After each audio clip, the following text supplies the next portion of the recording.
Bueno, buenas tardes. Vale, buenas tardes y gracias por venir. Gracias a Santiago, al colegio y a todos los que impliquen. Y bueno, como no quiero dejar pasar la venir a hablar, me gustaría aclarar o dejar un reconocimiento que para nosotros es muy importante siempre contar con nuestro público. Proyecto de escalar y que escalar es, no solamente somos agricultores, son los arquitectos, arquitectas que forman parte de nuestro estudio, y así como el ecosistema, los equipos con los que nos apoyamos, ingenieros, agrónomos, de paisajistas, que nos ayuden a sacar lo mejor, sobre todo a seguir aprendiendo.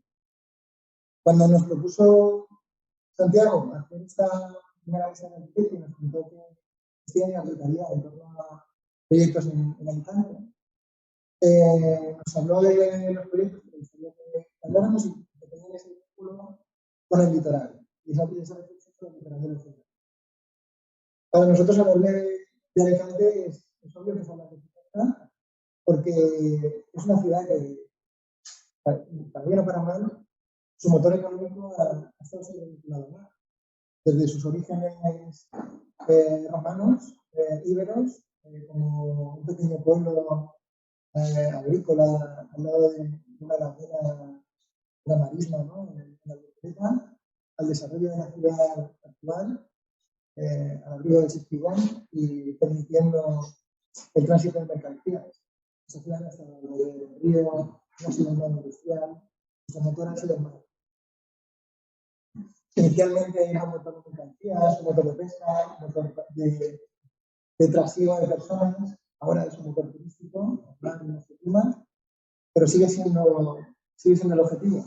Todo el mundo sabe lo que vale una casa de Alicante cuando tiene una vista o un espacio público cuando tiene esa proximidad, ¿no? Esta imagen nos gusta mucho, es un grabado realizado desde el globo, todavía en la ciudad amurallada, en el inicio del siglo XIX, en el que se ve como los espacios del malecón, esa explanación que después daría lugar a la explanada, toma la conquista del verdad y atrae a las clases más pudientes y al inicio de la arquitectura menos improvisada y más representativa, que incluso llega a ganar una partida a precio de sexo y sigue siendo el espacio predilecto de la ciudad. Nuestra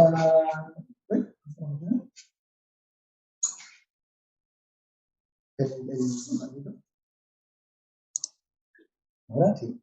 Nuestra ciudad sigue desarrollándose al abrigo de plazas y de espacios que crecen junto al mar, y esa relación se mantiene hasta la llegada del primero del ferrocarril y después de la autopista.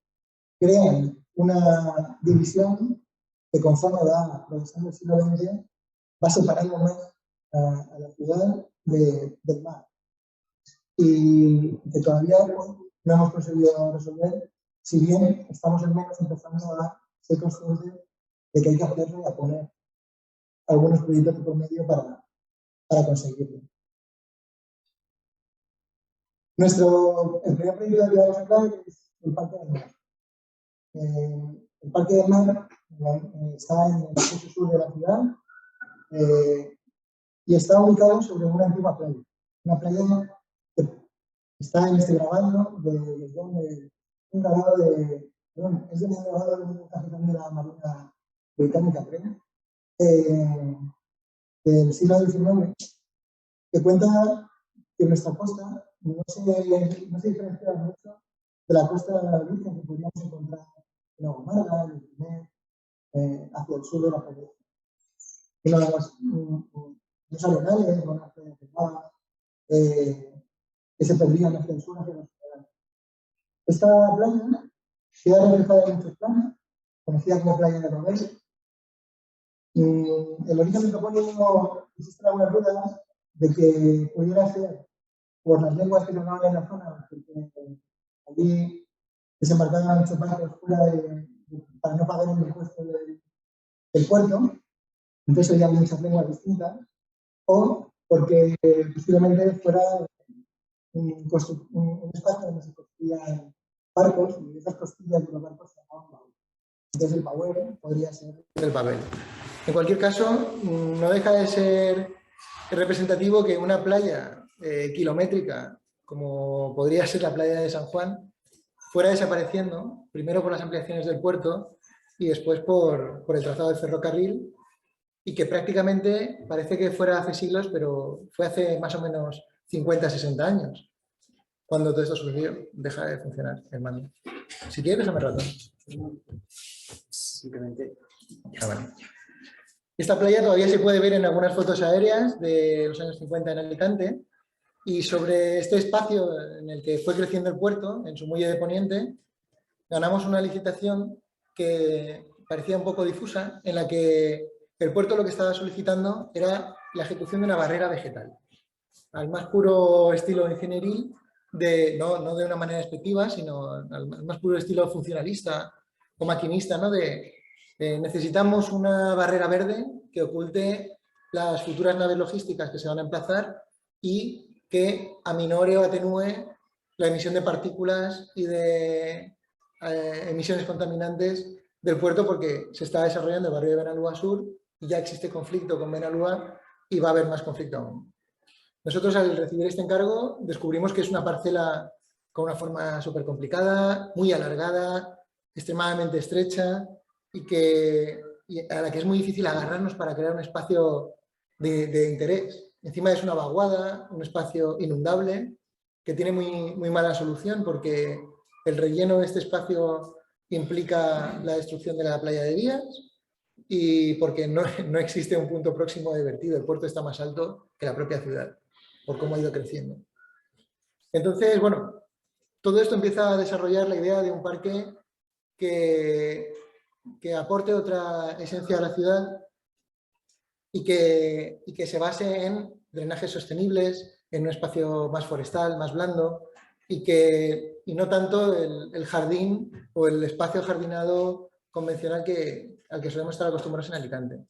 Además, disponemos de varios inputs, de varias referencias que nos emocionan y a las que desgraciadamente llegamos tarde en muchos aspectos, porque prácticamente ha desaparecido casi la totalidad de la historia de este lugar, que fue muy rica, especialmente por la estación de cabecera y todos los talleres de la estación de Benalúa que desaparecieron hace unos 25 años o 30.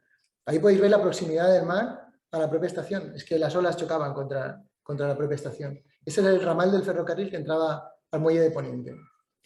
Y esto es una imagen de un atardecer desde la estación de Benalúa. Es un espacio tan grande, tan abierto, en el que todavía se puede llegar a ver atardecer en Alicante, sin que los edificios acaben ocultándolo. Esto es el conjunto de tinglados, de talleres, era una auténtica maravilla. Todo esto desapareció en una demolición preventiva de las que hacía Renfe y ahora hace Adif. Y este era el escenario del paisaje cuyos residuos fueron generando la base sobre la que fuimos trabajando. Ahí se ve la progresión de cómo fue creciendo. Y encima teníamos la complejidad de los depósitos de Camsa que existieron aquí, que por cierto están ligados con la británica, y que dejaron un suelo además contaminado. Por cierto, fijaos en los astilleros de la playa de Babel, junto a la propia estación. Además de esto, nosotros queríamos dotar al parque de un contenido portuario. Queríamos que de verdad fuera el parque del puerto, ya que el puerto se animaba a hacer una infraestructura verde, cosa que no le suele corresponder a una autoridad portuaria, convencerles de que aprovecharan y fueran didácticos. Que empezamos con la premisa de crear una plataforma elevada, un mirador, que pudiera observar al puerto. Es decir, aunque el puerto se quisiera ocultar, nosotros queríamos levantarnos sobre esa ocultación y permitir que la gente observara el tránsito de mercancías. Hay mucha gente que le encanta ver ferrocarriles, que le encanta ver aviones aterrizar, y hay mucha gente que le gusta ver los barcos. Y el movimiento de las grúas, el movimiento de los contenedores, puede ser algo precioso en la ciudad, si se llega a enseñar y se llega a integrar. no debe ser algo que esconder o que lanzar a kilómetros de la ciudad, sino se puede vivir con ello. Nosotros, Alex y yo, hemos vivido en Rotterdam mucho tiempo y hemos vivido en una ciudad donde los cargueros pasaban delante de nuestra oficina, donde los contenedores y los barcos de mercancías atracaban en medio del centro de la ciudad, en uno de los mayores puertos de Europa, y la ciudad coexiste con el puerto, y es posible. Entonces, hicimos un inventario de elementos que queríamos rescatar e integrar en el parque, como las defensas, los antiguos norais, estos pulpos, boyas, y por supuesto el búnker. En la playa de Babel, durante los años de la guerra civil, se instaló uno de los búnkers, una matacana, como los que hay a lo largo de toda nuestra costa, en los búnkers de la línea defensiva del Mediterráneo. Son muy conocidos los del muro atlántico, pero también deben ser muy defendidos y muy puestos en valor los del muro mediterráneo, que defendía la costa de posibles ataques y en este caso defendía la bocana de poniente del puerto. Y este búnker formó parte de nuestro paisaje urbano. La gente bajaba a la playa a bañarse. Y bueno, esta imagen de abajo a la derecha son los soldados republicanos presos un día o dos después del final de la guerra civil en Alicante, preparados para subir al tren que los llevaba al campo de Albatera. Y aquí está el búnker. Es un espacio de memoria, es un espacio con mucha historia que ha sido negada, tanto como que el búnker podía haber desaparecido o estaba enterrado y podía haber desaparecido, porque a nadie se le ocurre pasar una excavadora por encima. Entonces, nuestro proyecto parte de un elemento que es crear una barrera vegetal y a la vez la pelea que teníamos por intentar conseguir que no solamente fuera un lugar funcional de vegetación, sino que aportara algo especial a la ciudad. Para la ciudad de Alicante, el puerto tiene varias imágenes. Las superiores son las de puerto comercial, de turismo, de ocio. Las inferiores son las de puerto del conflicto, de emisiones de áridos, depósitos de combustible, etc. Pero también hay otra imagen que no es tan tóxica, ¿no? Que es la del tránsito de las mercancías, que es hacia donde avanza el puerto, ¿no? Hacia ser un núcleo de tecnología, de un nodo logístico. Y esta pieza, la pieza que estamos señalando con la flecha aquí, la pieza del Parque del Mar, es una pieza estratégica en esa conexión, en esa interconexión tanto de espacios litorales como del posible futuro anillo verde de la ciudad. Y queríamos que fuera esa punta de lanza, ese avance de la naturaleza llegando hasta el corazón de la ciudad. ¿Cómo? Pues poniendo nuestro granito de arena en que fuera un trozo de naturaleza y no fuera un jardín. Para ello, bueno, me he adelantado un poco. Este es el estudio de visuales que hicimos de cómo se ha ido en menos de 15 años perdiendo el final de perspectiva de todas las calles de Benalúa. Benalúa es un barrio, el primer ensanche de la ciudad, un barrio de trazado higienista, en el que todas las calles se trazaron perpendiculares al mar para recibir la brisa marina, para tener vistas al mar. Y hace 20 años en todas se veía el azul del mar al final. Y ahora en todas está tapado por naves, por grúas, por depósitos, etc. Entonces, nuestro propósito era reconocer que ya que no vamos a poder conseguir retirar la ampliación del puerto, al menos intentar integrarla, como veis a la derecha, con nuestra propuesta. Nuestro proyecto partía de la creación de topografías, de elevaciones de terreno, en las que pudiéramos alcanzar cota suficiente como para que entre la montaña y la vegetación se creara una pantalla de ocultación visual y ambiental del puerto, pero que pudieran ser visitables, que no fuera un sitio al que no se pudiera subir, sino que también permitieran que la gente llegara hasta arriba. Y que el parque fuera el tránsito que el parque fuera ese espacio de tránsito entre esas lomas, pero que no hubiera una diferencia clara y dura entre por dónde se puede caminar y por dónde no. Queríamos que fuera un trocito de naturaleza importado a la ciudad y que recreara cuatro unidades de paisaje o 4 ecosistemas. La unidad de paisaje urbana, que sería la zona más en contacto con la ciudad, que dispone de una plaza de 1000 metros, una fuente integrada en el pavimento. la unidad de paisaje del paisaje ripario, de ribera, en la que recreamos marjales, recreamos espacios donde pueden haber plantas acuáticas, pequeñas aves acuáticas que llegan. Normalmente hay un par de épocas al año en el que el parque se llena de garcetas bolleras, que solían estar siempre por la desembocadura del Barranco de las Ovejas y ahora han descubierto este sitio y ya están viniendo para acá. Las lomas, en las que recreamos un paisaje más forestal, y las zonas donde recreamos paisajes costeros, más cerca del búnker. Entonces, en una franja tan estrecha, era muy complicado no caer en el concepto del parque lineal, de la senda aburrida recta. Queríamos crear una complejidad que en ese momento no existía. Una senda que subiera y bajara, que se bifurcara, que permitiera rodear o cruzar una loma por su parte superior, o que fuera haciendo curvas lo suficientemente cerradas y abiertas como para que fueras descubriendo el parque conforme avanzas y no llegaras a tener siempre una perspectiva hasta el final, que invitara a descubrir y sobre todo a crear lugares de estancia, no lugares demasiado abiertos donde perdieras la escala y perdieras el confort.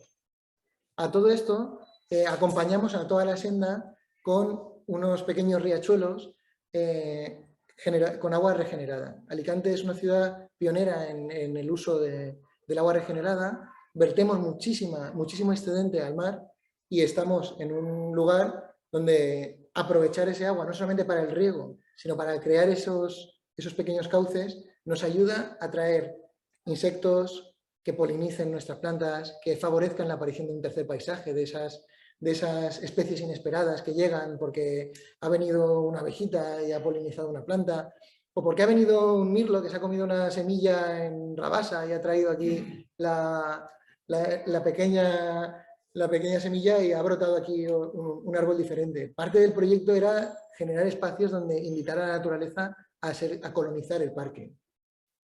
Incluso la llegada de pequeños mamíferos o el refugio de pequeños erizos, ardillas, de aves que están por toda la ciudad y que llegan aquí por la noche cuando el parque se cierra y se convierte en una reserva de silencio y de seguridad.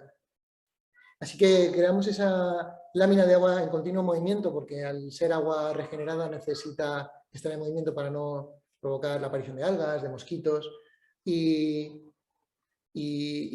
creamos esas zonas donde el agua se baja un poco de velocidad y aparecen plantas acuáticas. El proyecto tiene un aporte fantástico por parte de un ingeniero agrónomo que es Entoncina y de una paisajista que es Natalie Gidrón, paisajista y arquitecta, que colaboraron en el proyecto y nos ayudaron a seleccionar las especies, a ubicarlas, a estudiar cómo podían colaborar entre ellas en su crecimiento. Y el resultado del proyecto, bueno, los que no hayáis podido conocerlo podéis acercaros, es un parque que está en desarrollo, es un proyecto inacabado, nosotros no llevamos la dirección de obra porque hoy en día los procesos de licitación muchas veces dividen proyecto y dirección de obra y la dirección de obra la llevó un ingeniero que la ganó y bueno, el proyecto tiene algunos pequeños cambios pero su esencia es la misma. Todos los muros están hechos con gaviones para permitir que sean refugio de insectos, de pequeños animales, que las plantas puedan colarse entre ellos. Y la vegetación empieza a conseguir ese efecto de rewilding, ¿no? de vuelta a lo salvaje, que es lo que realmente buscábamos. No queríamos un jardín ornamental como es el primer sector del Parque del Mar, que es un parque maravilloso, sino que queríamos complementarlo y traer algo diferente a Alicante. Un parque de suelo blando, con un terrizo consolidado, donde cuando llueva el agua drene al terreno y no tengamos que conducirla hacia el exterior, donde los bancos, lo veis ahí a esta señora sentada, son pequeñas coronaciones de los diques recuperadas y colocadas, son parte de la historia del puerto. Todavía no están puestos esos elementos que habíamos seleccionado, pero los espacios están reservados para que algún día se pueda hacer.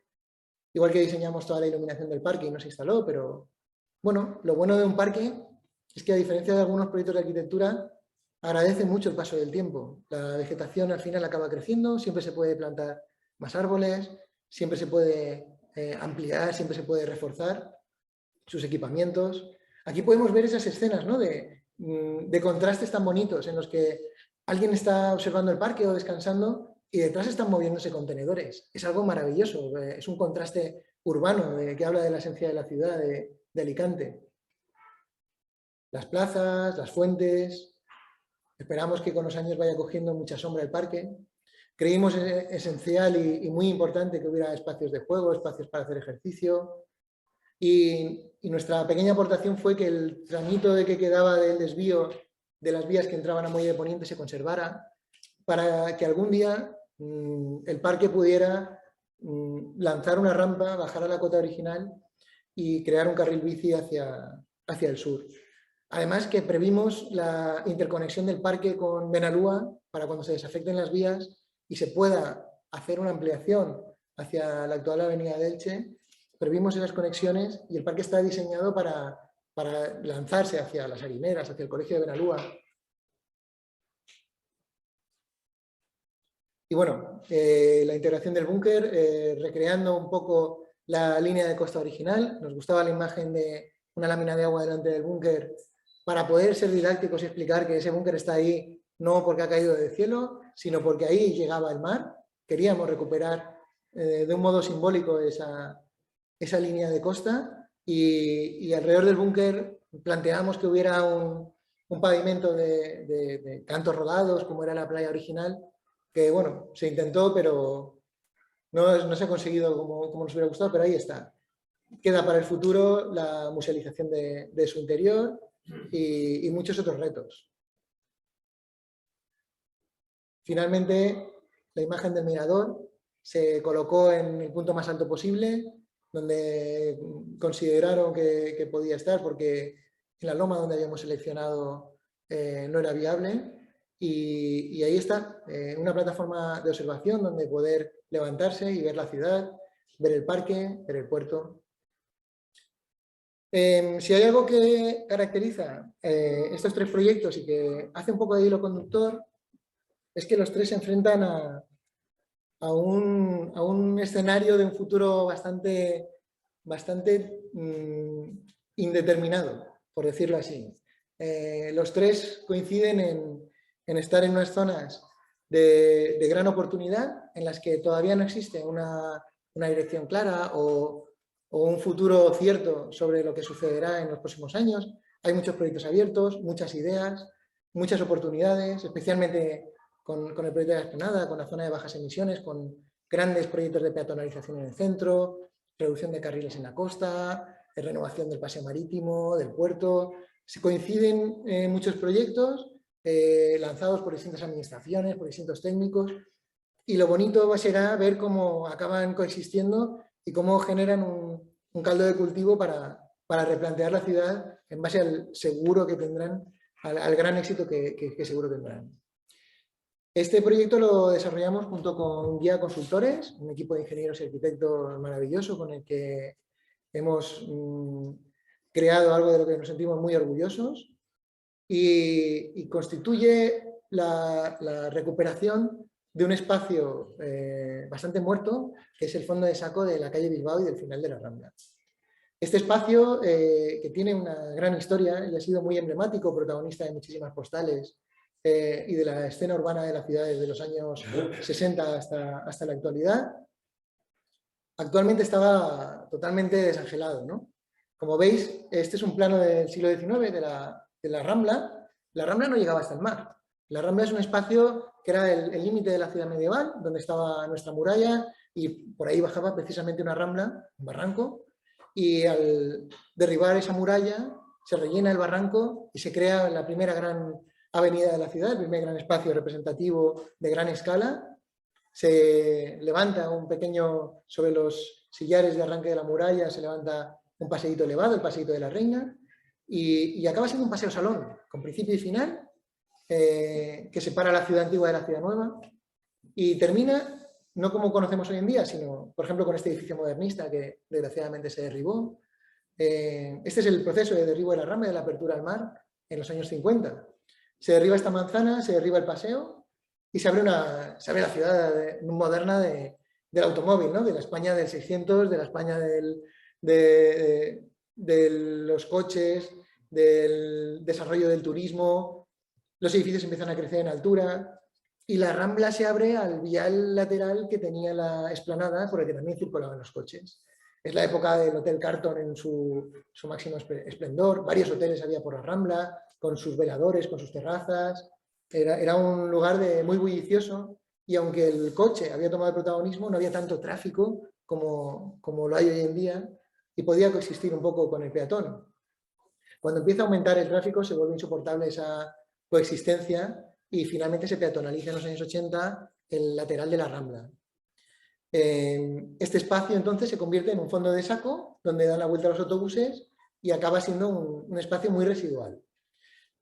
No obstante, sigue siendo protagonista de muchos eventos, o en hogueras, en Semana Santa, cualquier manifestación, eventos deportivos, hoy en día sigue siéndolo, pero acababa siendo en un punto tan estratégico para la ciudad, volcado en el paso de peatones, en uno de los pasos de peatones con más intensidad de tráfico junto con el de Puerta del Mar, en una puerta que te lleva hacia el puerto, hacia la lámina de agua, con una perspectiva urbana increíble, acababa siendo simplemente un aparcamiento de autobuses. Así que, gracias a que el ayuntamiento decide reordenar el tráfico de la Rambla y eliminar esa cabecera de autobuses y ese giro, se libera el espacio para poder crear un espacio que conecte ambos lados de la explanada, que ya han sido reurbanizados en los últimos años, la fase 1 y la fase 2. Nosotros entendemos que las actuaciones de la fase 1 y la fase 2 son maravillosas, son totalmente acertadas, son muy elegantes, muy limpias, con materiales totalmente resistentes y acertados. Y lo que creemos es que hay que conectarlas siguiendo el mismo lenguaje, pero que al recuperar ese espacio y generar una plaza que realmente nunca ha existido, va a haber un éxito de punto representativo y de punto céntrico que necesita de alguna referencia. El proyecto hablaba de construir un hito y se puntuó en el concurso un hito que nosotros proyectamos. Pero además de ese hito nosotros queríamos jugar con el pavimento y queríamos hacer un homenaje y rendir un guiño a nuestra querida explanada, ¿no? Nuestra explanada que tiene un dibujo que viene de la historia ancestral de las culturas desde Grecia y que en los años 50, cuando Gatángelo Soler y Miguel López deciden pavimentar la explanada, inspirándose en los pavimentos portugueses de gran tradición, pues llegan a la fórmula del éxito que tenemos hoy en día y que es un icono de identidad de nuestra ciudad. Nunca hubiéramos pensado que había que competir con ella o que había que replicarla. Para nada, la explanada entendemos que debe quedarse donde está y mantener su identidad original, pero sí queríamos jugar con sus señas para desdoblar una de sus ondas, para jugar con sus materiales, cambiarlo de escala y reinventar un poco ese juego geométrico para crear un espacio de centralidad. Así que nosotros ganamos el concurso con una propuesta que iba un poco más allá del ámbito del concurso, pero porque entendíamos que no nos podíamos quedar ahí, por la misma reflexión que os hemos dicho. Queríamos llegar a plantearnos ese futuro de conexión con otros espacios. Y entendimos que debíamos hacer una puerta. Igual que la ciudad medieval tuvo sus puertas, los portales de las murallas, que debíamos hacer una puerta que se abriera hacia el mar, hacia el cielo, hacia el puerto, y que cogiera la ciudad y la lanzara a todos los senderos litorales, a todos los espacios abiertos que están desarrollándose.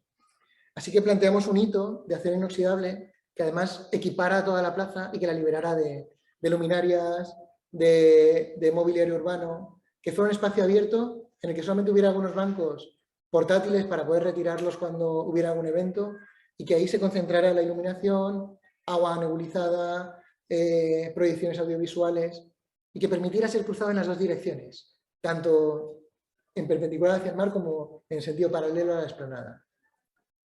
Este hito, durante el desarrollo del proyecto, por parte del ayuntamiento se decidió que se quedaría postergado al futuro. No sabemos si se hará algún día o no, pero se quedó ahí en stand-by. Nosotros estábamos convencidos de que iba a ser algo realmente rompedor y algo innovador y atractivo para visitantes, para la ciudadanía de Alicante, que pudiera verse reflejada. Nos gusta mucho si habéis subido alguna vez al Gran Sol o algún edificio en altura de la explanada, ver el mosaico de la explanada desde arriba es distinto. Y en cuanto subíos, si podéis, un día a un banco y miradlo, en cuanto coges un poco de altura se ve de otra manera. Y nos gustaba mucho la idea de que, si bien no podemos subirnos de manera normal a un punto alto para verlo, poder vernos reflejados y poder mirar a ese acero pulido y ver detrás nuestra la explanada, ¿no? Y que pudiera ser el lugar donde poder absorberse por el mosaico, que pudiera contagiarse y reflejarse. Finalmente el hito se sacó y el proyecto cogió otra entidad, una identidad de un tapiz, de una alfombra que había que hacer con muchísimo detalle, trabajar muchísimo las cotas, porque aquí los centímetros son cruciales. Es el punto bajo de una cuenca hidrográfica inmensa que en ciclos de 50 a 100 años puede ser absorbido, estas lluvias torrenciales con retorno de 50 años pueden ser absorbidas por las obras de emergencia que se hicieron a raíz de las riadas del 97, pero a partir de los ciclos de 100 años, el agua, la cuenca que baja por Bailén y por la Rambla, desborda y pasa por encima de la explanada y llega hasta el mar. Y tener bien controladas las cotas de la plaza era fundamental para poder garantizar que los invernales, que son muy necesarios, desgraciadamente no los hemos podido quitar, pudieran mantenerse en funcionamiento y operativos. Lo que hemos hecho es reintegrarlos, dignificarlos con pletinas de acero inoxidable y rediseñarlos para que formen parte del paisaje de la plaza sin ser el agujero que son hoy en día.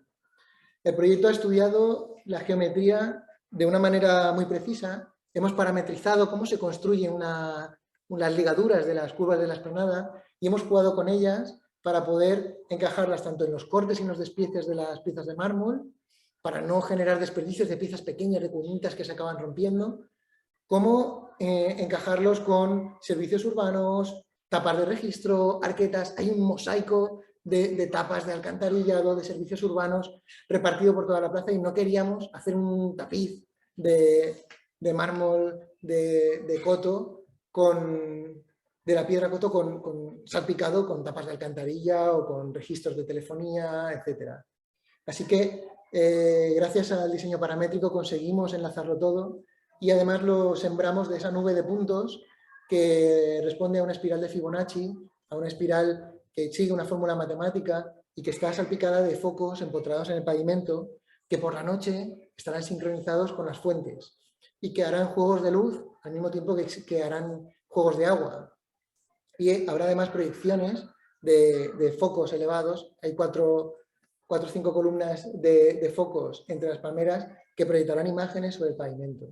Este es el resultado de cómo será el invernal, que tiene integrado un banco en los dos lados y además protege a la prolongación del carril bici. En la fase 2 de la explanada se ha ejecutado un carril bici que aún no está señalizado porque arranca desde la plaza de Canalejas y termina en este espacio sin ninguna continuidad. En el proyecto hemos incluido el desplazamiento de todos los veladores que hay en la fase 1 de la explanada, es decir, desde Rambla hasta Puerta del Mar, desplazamiento, colocación de una jardinera empotrada y abujardado de todo el carril para protegerlo y para permitir que se pueda ir en bicicleta conectando los futuros itinerarios que bajen por la vía verde de la cantera, Postiguet, pasar por la explanada y llegar hacia el sur hasta que algún día la administración se anime a liberar de verdad el frente litoral y las bicicletas puedan ir por allí. Bueno, hemos recibido muchas preguntas de por qué este espacio no tiene árboles, por qué no hemos introducido vegetación. Es el espacio donde debajo pasa una captación de las obras de emergencia. Es el espacio donde además baja el colector de la Rambla, está plagado de instalaciones y tenemos que decir algo más. La Rambla está llena de árboles que dan una sombra magnífica, la explanada tiene una sombra magnífica y esta plaza solo tiene unas horas de sol en las horas centrales del día. El resto del tiempo tiene la sombra de los edificios que hay al lado porque son muy altos, con lo cual sombra tiene. Y lo que queríamos era regalarle a Alicante un espacio abierto. Consideramos que Alicante tiene, pese a ser una ciudad de un tamaño mediano, no tiene espacios abiertos, diáfanos, donde la gente se pueda reunir sin obstáculos. No hay una gran plaza céntrica donde pueda suceder algo, donde se pueda crear un evento, sin que haya un estorbo por en medio, llamémoslo así. Yo recuerdo todas las concentraciones a las que asistí en la Plaza de la Montañeta, y la Plaza de la Montañeta está llena de obstáculos. Y la Plaza de Ayuntamiento es muy pequeña, y Luceros está lleno de obstáculos. No hay un sitio amplio, grande, en el centro de la ciudad, donde poder crear un evento o donde poder simplemente reunirse o estar, o disfrutar de la escala urbana, o estar en medio de un lugar abierto. Creemos muy necesarios los espacios con sombra, los espacios arbolados, imprescindibles, pero justo este lugar no era el adecuado. Creemos que gana mucho más ofreciendo un espacio flexible y polivalente donde puedan suceder todo tipo de eventos. Aquí hemos hecho recreaciones de configuraciones de espacio, de cómo puede funcionar. Hemos puesto un sábado ramblero de carnaval, las hogueras, cuando pasa el Cristo del Mar, que es el paso más grande de la ciudad, que tiene que pasar por allí, la meta de la media maratón, conciertos, actos públicos o incluso, ¿por qué no?, traer aquí la mascletá, ¿no?, y liberar luceros. Bueno, estas son imágenes del resultado del proyecto, que esperemos que empiece pronto su construcción. Dispone, por supuesto, de piezas de mobiliario y de jardineras que se pueden trasladar fácilmente. Este es el banco con la captación de agua. Y bueno, finalmente hablaremos de la Británica. La Británica, voy a hacer una pequeña introducción histórica porque, pese a ser un espacio único en el mundo y que está aquí en Alicante, muchísima gente no lo conoce. Y bueno, la Británica es una antigua refinería, la refinería de Deutsch, o la factoría de León, que la llamaron la Británica por los empresarios británicos que la llevaban. Hubo un momento a finales del siglo XIX que, mientras en España había unas 11 refinerías de petróleo, Alicante, la ciudad de Alicante tuvo 2. Y era una gran fortaleza, era un nodo singular y un punto estratégico, ¿no?, para la economía. Esta refinería se ubicó en el Malpàs, ¿no?, en lo que hoy conocemos como el antiguo Tiro de Pichón, el arranque de la cantera, un poquito después de la estación de ferrocarriles de la Generalitat, del Trenet. Y se ubicó aquí porque aquí podían construir un espigón. Tenían un espigón y un muelle de madera que usaban para cargar y descargar petróleo crudo y petróleo refinado. Era el muelle de Santa Ana, que se lo destruyó un temporal a principios del siglo XX, y ya a partir de ahí se hizo una línea de ferrocarril al puerto para trasladar las mercancías.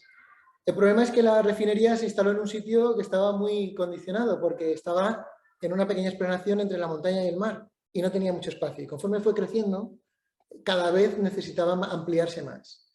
En el año 29 se forma el monopolio nacional de Camsa, que absorbe a todas estas pequeñas refinerías, a estas pequeñas empresas de petróleo, y forma parte de Camsa, y con esto se desarrolla muchísimo más. Tanto que se crean planes de ampliación. Aquí podéis ver naves que no tienen nada que envidiar a las naves que hacía Demetrios Ribes en Valencia, ¿no? Y bueno, todos estos talleres que estaban empotradas las vigas en el corte de la roca, todavía hoy se pueden ver las huellas del empotramiento de estas vigas. Queda la huella de esos dientes de sierra. La factoría empieza a crecer y hay dos opciones: trasladarla a otro sitio, que era muy caro, o meterse debajo de la montaña. Y como eran tiempos convulsos, tiempos de guerra, lo consideran buena idea. Se empieza a excavar, estalla la guerra civil y se continúa y se termina después de la guerra civil. Es un espacio estratégico, es un espacio que durante la guerra lo bombardean, y proteger los depósitos de combustible debajo de una montaña, debajo de 70 metros de roca, es muy buena idea. Así que se crea un entramado de galerías y bóvedas excavadas bajo la roca con técnicas mineras y picando y con dinamita. Y esta es una foto aérea de la refinería en el año 29. Esto es en el 56, esto es del vuelo americano, esto es de los años 90, donde se ven ya los depósitos abandonados exteriores con protecciones de mampostería. Y esto es una recreación para explicar la escala que tiene la entidad en comparación con los espacios abiertos que hay alrededor. La Británica yo la conocí de pequeño colándome con mis amigos con 11 años. Pensábamos que eran unas minas y la recorríamos por allí con una pequeña linterna de petaca. Y cuando yo la conocí a finales de los 90, estaba repleta de material. Había cajas de madera, había barriles, había raíles por el suelo, un montón de vagonetas, cables por el techo. Cuando la cerraron en el año 79, la desmantelaron y se la llevaron al puerto donde se ha hecho el Parque del Mar, al lado de la estación de Benalúa.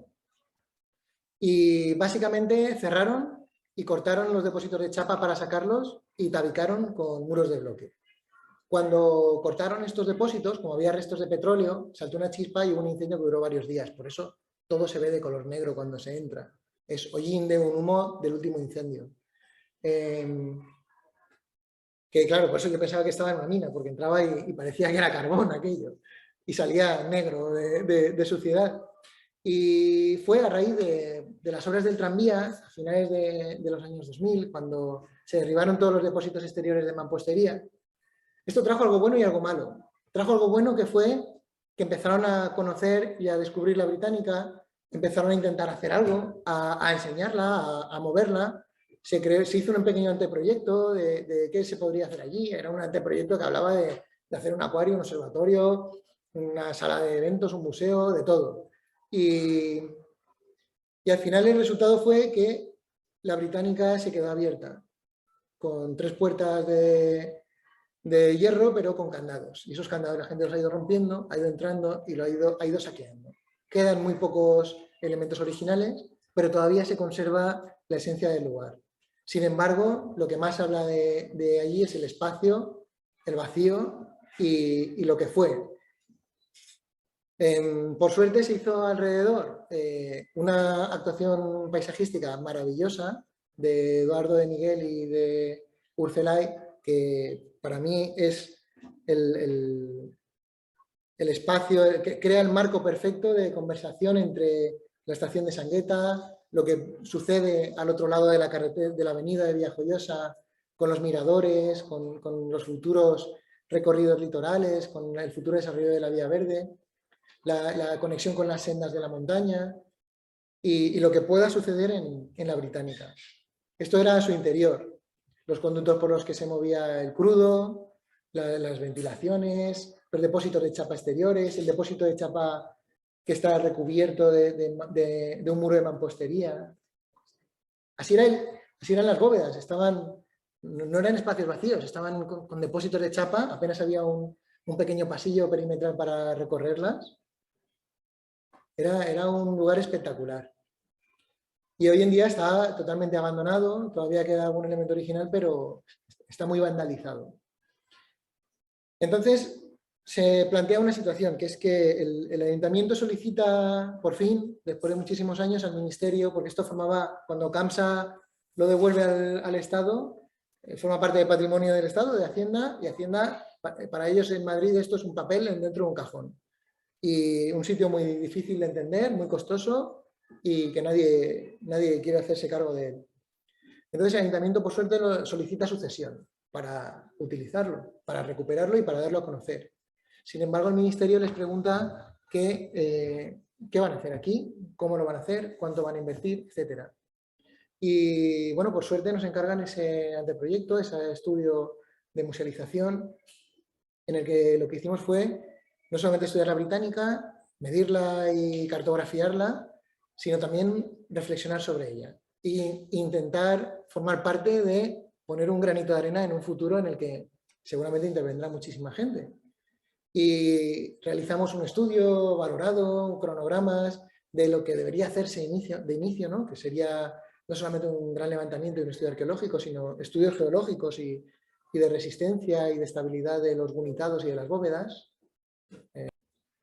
Y bueno, todavía quedan en el interior, como veis, alguna vagoneta, algunos aisladores de porcelana, cerámica refractaria. El exterior son las plataformas donde estaban los depósitos y las balsas.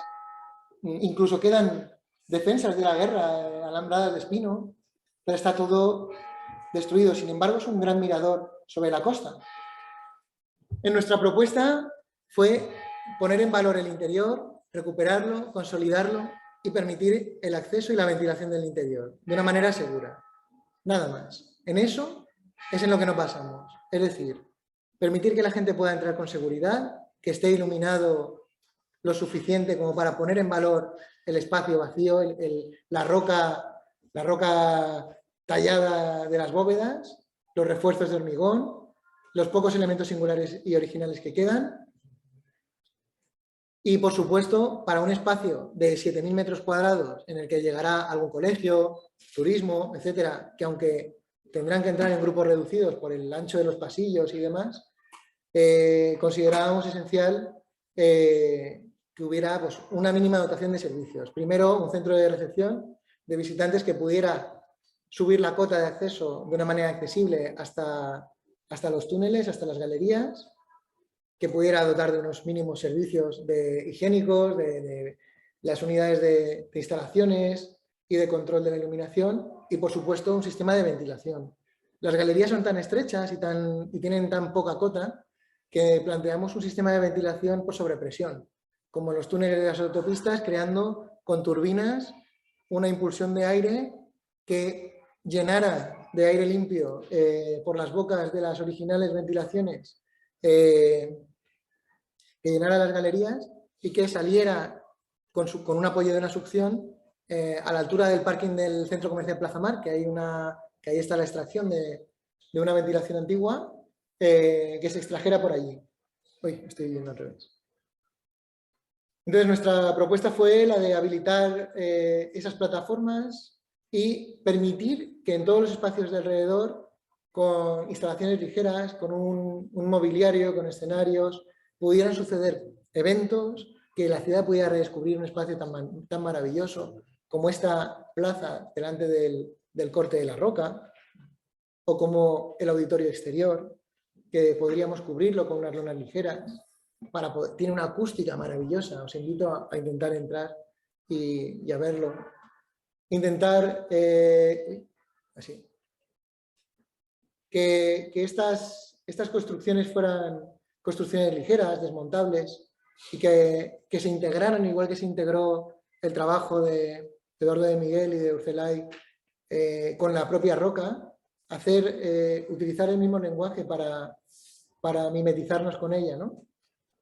Hicimos una propuesta de recorridos, de explicación de cómo se construyen las bóvedas, permitir recrear incluso con una estructura alámbrica el volumen de uno de los antiguos depósitos en el interior, aprovechar la gran sala rectangular como un pequeño espacio para eventos de aforo reducido y, sobre todo, facilitar con un programa de gestión cultural que en la Británica puedan suceder cosas, pero que esas cosas no la transformen, no le resten el protagonismo. Es decir, si se produce un ciclo de música, en la Británica se puede hacer perfectamente colocando sillas, un pequeño escenario desmontable y retirándolo después. O alguna exposición de escultura o de arte, o cualquier cosa que pueda plantearse, que no sea invasiva, destructiva, que sea efímera y que permita que no discutirle su origen al espacio, ¿no? Esto sería como podría quedar la gran sala rectangular.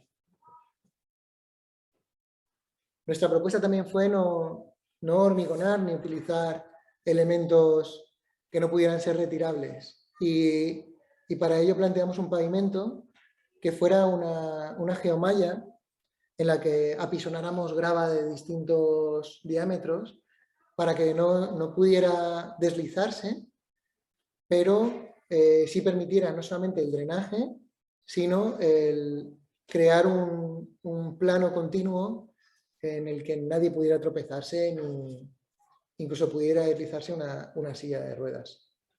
Y bajo esa capa de grava, pasar las instalaciones de telecomunicaciones y electricidad necesarias para la iluminación, para sobre todo la señalización de emergencia y de salida y paneles interactivos de información.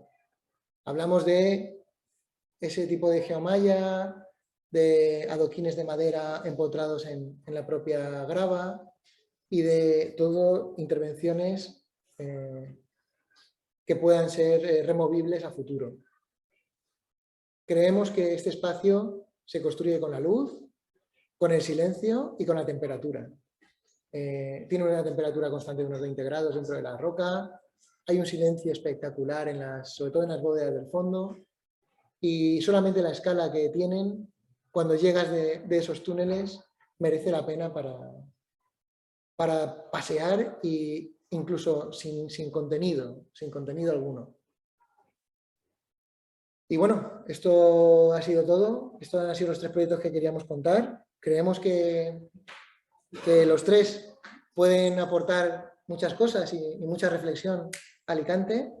El Parque del Mar se ha construido y puede seguir construyéndose porque para nosotros no está terminado y creemos que no se termina nunca un parque como ese.